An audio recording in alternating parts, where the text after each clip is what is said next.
Good morning students, 8th class. आज मैं आपको चैप्टर 22 व्याकरण के अंदर सेकंड बुक में वाक्य विचार एवं वाक्य शुद्धि पढ़ाने जा रही हूँ। कल इससे पहले मैंने आपको इसकी परिभाषा और इसके तत्व बताए थे। कितने तत्व बताए थे? 4 तत्व बताए थे कि वाक्य के अंदर कौन कौन से तत्वों की ज़रूरत होती है। ठीक है, अब आज हम पढ़ेंगे वाक्य के अंग। तो वाक्य के 2 अंग होते हैं। कितने अंग होते हैं? 2 अंग माने गए हैं।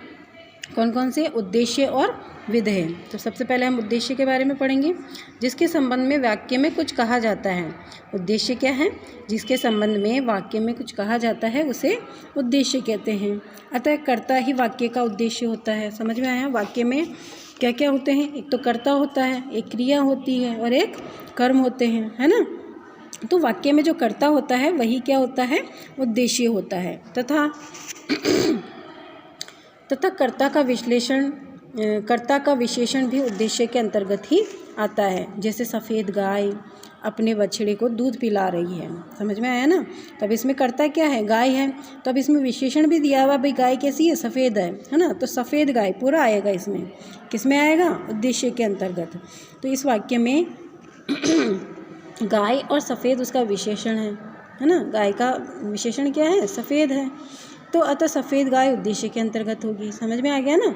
मतलब विशेषण के साथ अगर कोई कर्ता आ रहा है तो वो विशेषण के साथ ही पूरा क्या है? कर्ता उद्देश्य में जाएगा। जैसे सफ़ेद गाय, है ना। फिर है विधेय। कर्ता या उद्देश्य के संबंध में जो कुछ कहा जाता है, कर्ता या उद्देश्य के संबंध में जो कुछ कहा जाता है वह विधेय कहलाता है। समझ में आया? जैसे आप क्रिया से ले सकते हो, वाक्य में जो क्रिया आती है ना। तो क्रिया से रिलेटेड जो भी पूरा उसका परिचय है वो पूरा उसमें ही आता है। तो प्रयुक्त वाक्य में ये देखो आपकी इसमें भी दिया गया। अतः विधेय के अंतर्गत वाक्य में प्रयुक्त क्रिया तथा क्रिया का विस्तारक, कर्म तथा कर्म का विस्तारक, पूरक तथा पूरक का विस्तारक आदि आते हैं, है ना। अतः उक्त वाक्य में सफ़ेद गाय के अतिरिक्त शेष वाक्य विधेय है। समझ में आ गया ना। कर्ता उद्देश्य तो क्या हो गया? कर्ता के साथ जो विशेषण आ रहा है वो तो उद्देश्य हो गया। और इसके अंतर्गत जो भी लिखा हुआ है, जैसे क्या वाक्य था ऊपर? सफ़ेद गाय अपने बछड़े को दूध पिला रही है। समझ में आया? तो सफ़ेद गाय तो क्या हो गया? उद्देश्य हो गया। और बाकी जो बचा हुआ वाक्य है वो किस में आ जाएगा? विधेय के अंतर्गत आ जाएगा। समझ में आ गया। मतलब जैसे हम अगर ऐसे न्याय पहचानने में तो हम ऐसे भी देख सकते हैं। जैसे इसमें क्रिया क्या है? पिला रही है। अब क्या पिला रही है? दूध पिला रही है। किसको पिला रही है? बछड़े को पिला रही है, अपने बछड़े को। तो ये पूरा किस में जाएगा? विधेय में जाएगा। ठीक है, समझ में आ गया? विधेय के अंतर्गत।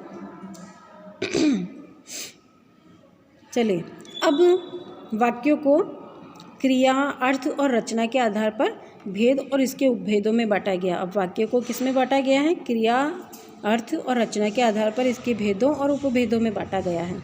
तो सबसे पहले हम क्रिया के आधार पर वाक्य के भेद देखेंगे। क्रिया के आधार पर वाक्य के भेद कितने हैं? 3 भेद है।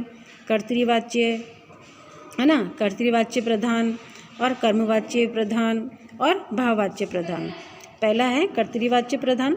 जब वाक्य में प्रयुक्त क्रिया का सीधा संबंध कर्ता से होता है, अर्थात क्रिया के लिंग और वचन कर्ता कारक के अनुसार प्रयुक्त होते हैं, तो उसे कर्तृवाच्य कहते हैं, है ना। कर्तृवाच्य प्रधान वाक्य कहते हैं। जैसे हरि पुस्तक पढ़ता है, गीता पुस्तक पढ़ती है। समझ में आया? दूसरा कर्मवाच्य प्रधान। अब इसमें जब वाक्य में प्रयुक्त क्रिया का सीधा संबंध कर्म पर पड़ता है, अर्थात क्रिया का लिंग और वचन किसके अनुसार होता है? कर्म के अनुसार होता है। जैसे इन वाक्यों में क्या है? क्रिया के लिंग वचन कर्म के अनुसार है, अतः ये कर्मवाच्य प्रधान वाक्य कहलाता है। जैसे मोहन ने खाना खाया, सुधा ने खाना खाया। समझ में आया? अब क्रिया किसके अनुसार हो रही है? कर्म के अनुसार हो रही है। ठीक है, मतलब क्रिया कर्म के अनुसार बन रही है। मतलब अगर कर्म पुल्लिंग में है तो क्रिया भी पुल्लिंग में आएगी, क्रिया स्त्रीलिंग में है तो कर्म स्त्रीलिंग में है तो क्रिया भी स्त्रीलिंग में आएगी। समझ में आ गया ना। कर्म के अनुसार उसका लिंग वचन और कारक चेंज होता है। फिर है भाववाच्य प्रधान वाक्य। जब क्रिया के लिंग और वचन कर्ता और कर्म के अनुसार न होकर भाव के अनुसार होते हैं तो उसे भाववाच्य प्रधान वाक्य कहते हैं। जैसे उमराव से पढ़ा नहीं जाता, मतलब इसमें भाव बताया जा रहा है कि भाई उससे पढ़ा नहीं जा रहा है ना, तो भाव के अनुसार क्रिया होगी इसमें। मोहनी से पढ़ा नहीं जाता, ठीक है। अब मोहनी यहाँ पे स्त्रीलिंग है, लेकिन फिर भी क्रिया किस में जा रही है, भाव के अनुसार जा रही है। भाई उससे पढ़ा नहीं जा रहा है, मतलब वो इतनी कमज़ोर है कि उससे पढ़ा भी नहीं जा रहा है। समझ में आ गया, भाव के अनुसार क्रिया होगी। अब अर्थ के आधार पर वाक्य के भेद जो हम कल पढ़ेंगे, ठीक है। Okay, thank you, bye bye.